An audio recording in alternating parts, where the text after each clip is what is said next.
Solid metal body, glass front panel with large screen. Has Xiaomi released a brand new flagship smartphone? Nope. Today I've got the latest budget model of early 2016 Xiaomi Redmi 3.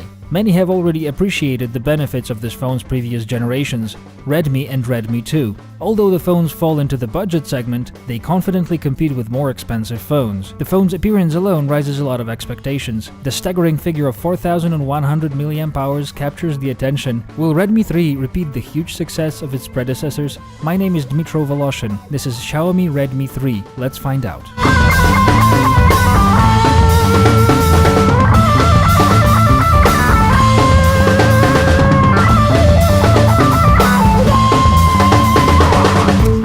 The first thing that comes to mind when you take Redmi 3, hey, is this thing really budget? Redmi 3 has a full metal and glass body, 5-inch HD screen which occupies pleasantly big part of the phone's front, has a narrow frame and is covered with Gorilla Glass 2. The phone looks good. It's available in 4 colors: gold, dark gray, silver, and classic gold. The IPS screen is 1280 by 720 IPS panel, has wide viewing angles and rich colors. Its white balance can be adjusted. There also is a special reading mode. The pixel density of 294 ppi is sufficient and modern enough on a non-pentile 5-inch screen. The maximum brightness is not as high as that of the top phones, but is still readable under direct sunlight. Above the screen, the speaker, the proximity sensor and the brightness sensor, and the front camera, all the usual. Below, the capacitive touch buttons, recently launched home and back, and the unusually placed notification LED. The buttons are not backlit, which was my biggest concern about the Redmi 2, and this remains unfixed. On the left side, a tray with the space for 2 SIM cards, micro and nano SIM, ejected with a clip. Both slots support 4G. The nano SIM slot can take a 128 gig micro SD card instead. On the right, the usual volume up-down rocker and the power button, which are made of metal.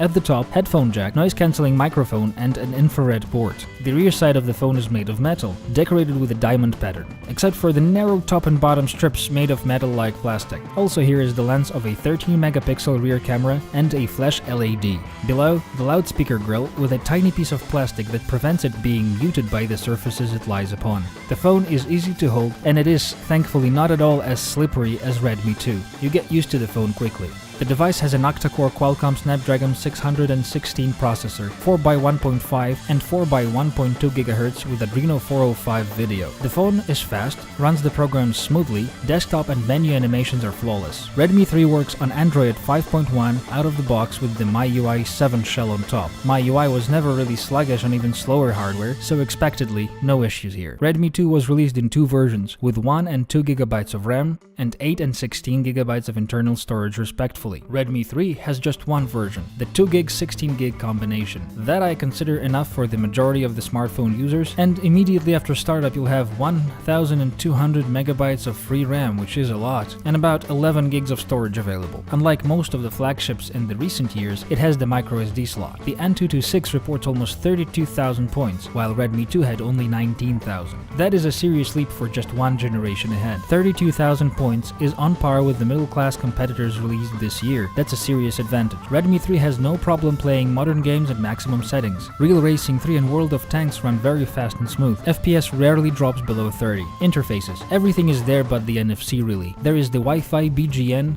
Bluetooth version 4 low energy, GPS with AGPS and GLONASS, and the OTG. The camera, it's 13 megapixels, 2.0 aperture opening, makes much better daylight pictures than its predecessor, but in low light the quality is about the same. For the budget, the pictures are at least on par with the competition, but mostly they are better. The rear camera also shoots decent quality Full HD video. The front camera was upgraded significantly though. Now it has 5 megapixels and the photo quality improved much. It now has the trendy Beautify feature that smoothes out the skin and makes selfies prettier. And now the magic 4100 mAh statement. It's non-removable battery capacity. That is huge. This is more than in a 1000-inch million-gram flagships. And here we have a moderate screen resolution, energy-efficient hardware, and MIUI shell that is very light on the resources. That makes up for 2 to 3 full days without turning off at night. The evening of the second day of my usual usage, it indicated 55% charge. How about that? On the third day, I decided to try to discharge the rest of the battery in one day, and after a busy third day, it went charging with 6% still left. Redmi 3 supports quick 2-amp charging. It takes nearly an hour to charge the battery from 0 to 60% and 2 hours and 30 minutes to 100%. Considering how much 60% in this phone phone really is, it's plenty fast. It is pleasant to use this phone. Xiaomi offers a lot of services from the box, so you can use Redmi 3 like any other phone of this brand immediately after purchasing it without installing any third-party applications. Now, things I didn't like. Twisting the body or pressing the screen in a few places produces mild squeaky sounds and minor screen flexing. These are hard to put your finger on, but when comparing it to more expensive phones like Xiaomi's own Mi 4, they become evident. Redmi 3 is for those who need a capable smartphone. It is a pleasure to hold, it's convenient to use, it looks good to the others, and has that price to value wow factor. Xiaomi yet again raised the bar for a budget phone to comply. That's all folks, stay with us,